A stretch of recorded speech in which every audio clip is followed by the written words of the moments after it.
Fala galera, beleza? Se liga nesse vídeo, vou falar 3 investimentos para iniciante.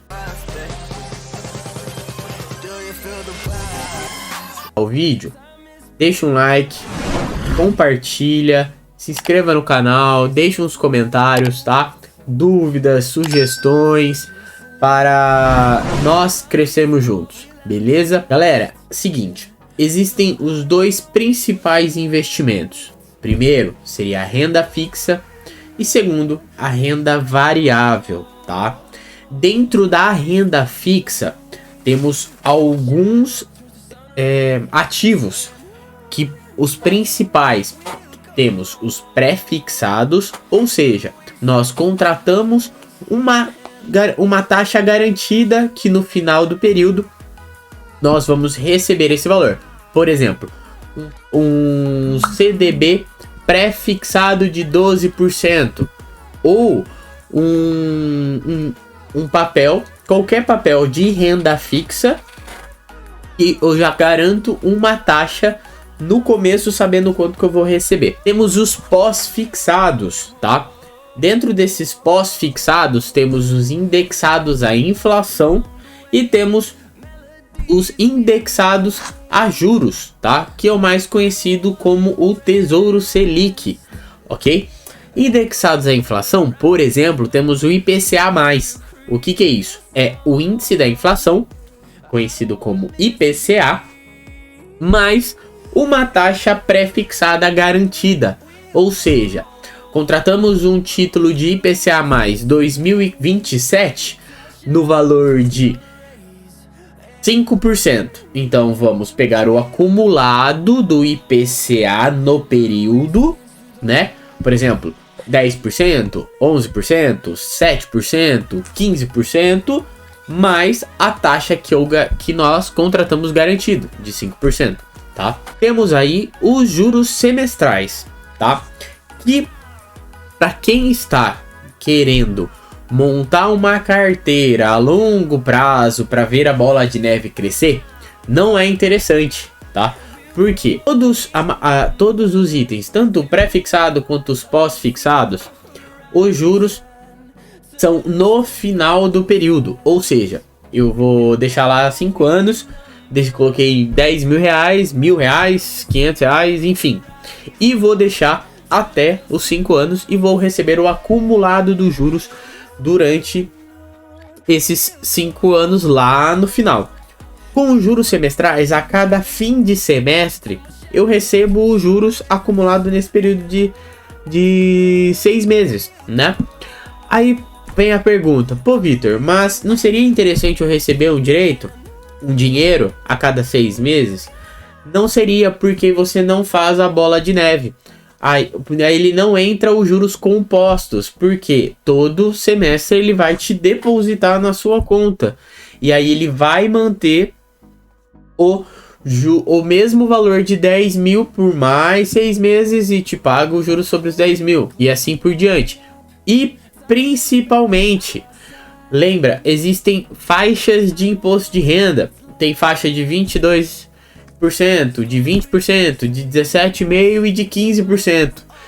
Como ele vai entrar 6 meses e ele entra na maior taxa, você, além de não fazer os juros compostos, ainda você corta você entra na maior taxa de imposto de renda, que seria os 22%. Para explicar e ficar claro quais são as diferenças dos investimentos de renda fixa. Temos os pré-fixados, os pós-fixados indexados à inflação e os pós-fixados indexados a juros, tá? Então, sendo desses, nunca, tá? A não ser que você tenha milhões de reais e você quer viver dos dividendos, não é nem dividendos, mas desses juros, você não liga pela bola de neve, você só quer pegar um dinheiro a cada 6 meses, aí compensa, tá? Mas se você, como o nosso caso ainda não é de termos milhões, né, bilhões de reais, não é interessante pegar os juros semestrais, tá? Então fuja dos juros semestrais. Então, um deles que a gente pode colocar como investimento para iniciante é o investimento em Tesouro Selic. Ele vai render mais que a inflação, tá? Mesmo tendo imposto de renda, ele rende mais que a inflação. Ele é liquidez diária, ou seja, você pode resgatar quando você quiser, tá? Você solicita hoje e amanhã o dinheiro está na sua conta, ok? E aí, dentro da renda variável, nós temos os fundos imobiliários, como nós vemos, bem conhecidos, e as ações, ok? Os fundos imobiliários, eles são divididos em tijolos, tá? Que podem ser shoppings, lajes corporativas, logísticas, e os fundos imobiliários de papéis, tá bom? Que aí eles envolvem empréstimos, CRI, CRA, enfim, tá?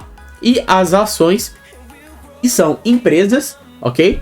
De capital aberto, tá? Que elas são listadas na bolsa de valores e aí nós podemos comprar as cotas e sermos sócios de bancos, de grandes empresas, enfim, tá bom? Então, eu separei 3 investimentos. Primeiro, renda fixa, Tesouro Selic, ok? No Tesouro Selic vocês vão observar duas datas, às vezes 2027, 2029, 2026, 2000, tá?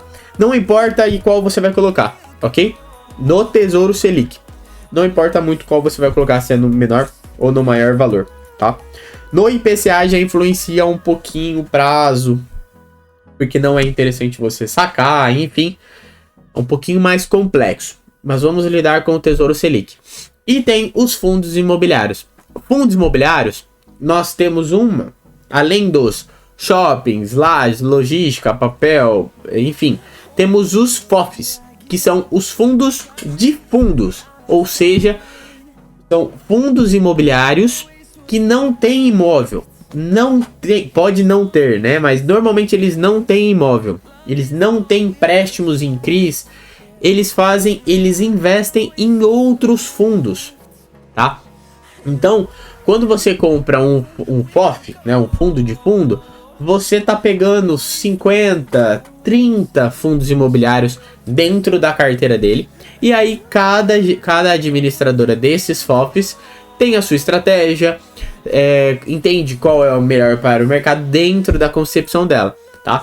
Então, se você não tem conhecimento dos fundos imobiliários, não quer estudar, você pode optar pelos FOFs, tá? Que você está diversificando, né? Entre aspas, por tabela, o seu mercado ali, porque você está investindo em vários ativos diferentes, né?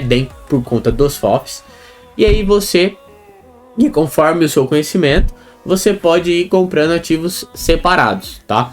E aí você recebe os dividendos pelos FOFs, tá? Então, por exemplo, lembrando, não é recomendação de compra, é só para um conhecimento. Então, estudem e invistam com responsabilidade, tá bom? Por exemplo, você tem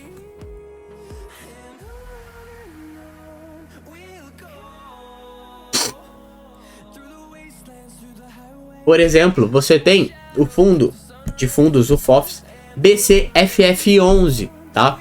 Eu tenho ele na minha carteira e eu recebo dividendos dele, tá? Como que acontece? Os fundos imobiliários que eles têm, eles recebem esses dividendos para dentro da carteira e fazem dentro das suas distribuições, né? Da mesma forma que como se eu estivesse comprando cada ativo. E aí ele pega e faz a média ali e distribui para todas as cotas do próprio fundo, né? E dentro das ações nós temos parecido um mesmo ativo. Ao invés de investir em uma ação específica, nós podemos comprar vários ativos dentro de um único papel, que seria o BOVA11, que ele tá as 50 maiores empresas listadas em bolsa, tá? Brasileira, e o IVVB11, que aí é o SP500, tá? Que é dos Estados Unidos. E aí seria as 500 maiores empresas norte-americanas, que aí ele está listado nesse IVVB11 e nós podemos... E aí nós estamos também, além de diversificado, nós estamos colocando o nosso dinheiro em dólar, ok? Então, nós temos 3 tipos de ativos. Da renda fixa, o Tesouro Selic, tá? Da renda variável, dividindo em 2, os fundos imobiliários, nós podemos pegar os FOFs, que é os fundos de fundos. Eu dei o exemplo do BCFF11, e as ações, que eu dei exemplo de 2, que seria o BOVA11 e o IVVB11, ok? Que seria da Bolsa Brasileira e da Bolsa Americana, beleza? Galera, vai deixando o seu like, curta, compartilha, deixe nos comentários qualquer dúvida, sugestões e vamos crescer junto, beleza? Valeu!